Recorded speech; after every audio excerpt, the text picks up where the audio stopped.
Το σιωνιστικό καθεστώς, σε μια επιθετική ενέργεια με το πρόσχημα στρατιωτικών στόχων, επιτέθηκε στο λαό του Ιράν, γυναίκες, παιδιά και ηλικιωμένους.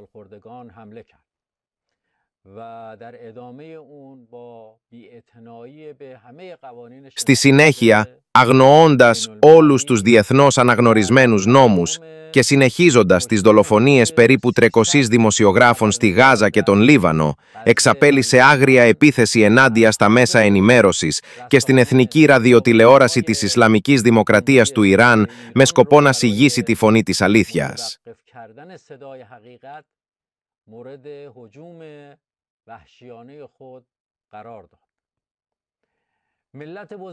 Ο μεγάλος λαός του Ιράν, όπως έχει αποδείξει πολλές φορές στην ιστορία, δεν έχει υποταχθεί ποτέ σε καμία επιθετικότητα και σε αυτή τη βίαιη ενέργεια θα σταθεί όρθιος και θα φέρει το σιωνιστικό καθεστώς αντιμέτωπο με τις εγκληματικές του πράξεις, με τη βοήθεια του Θεού.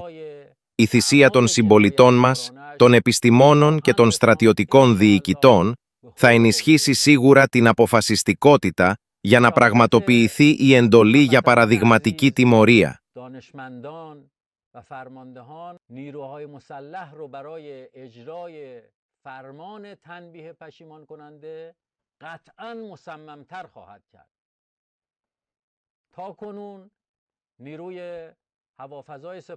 Μέχρι στιγμής, οι δυνάμεις αεροδιαστήματος των φρουρών της Επανάστασης και το Επιτελείο Αντιαεροπορικής Άμυνας, με τη βοήθεια άλλων στρατιωτικών δυνάμεων του στρατού, των φρουρών και των δυνάμεων ασφαλείας, με την υποστήριξη του Υπουργείου Άμυνας και τη Θεία Βοήθεια, έχουν καταφέρει να πλήξουν τον εχθρό σε κρίσιμους και ζωτικής σημασίας στόχους. Όμως, οι μέχρι τώρα επιχειρήσεις είναι μόνο μια προειδοποίηση.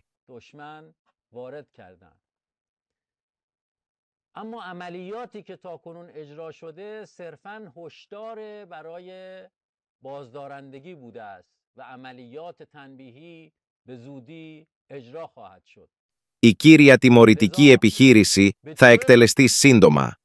Επομένως, προειδοποιούμε σοβαρά τους κατοίκους των κατεχόμενων εδαφών, ιδιαίτερα του Τελ Αβίβ και της Χάιφα, να εγκαταλείψουν αυτές τις περιοχές για να σώσουν τις ζωές τους και να μην γίνουν θύματα των άγριων φιλοδοξιών του Νετανιάχου.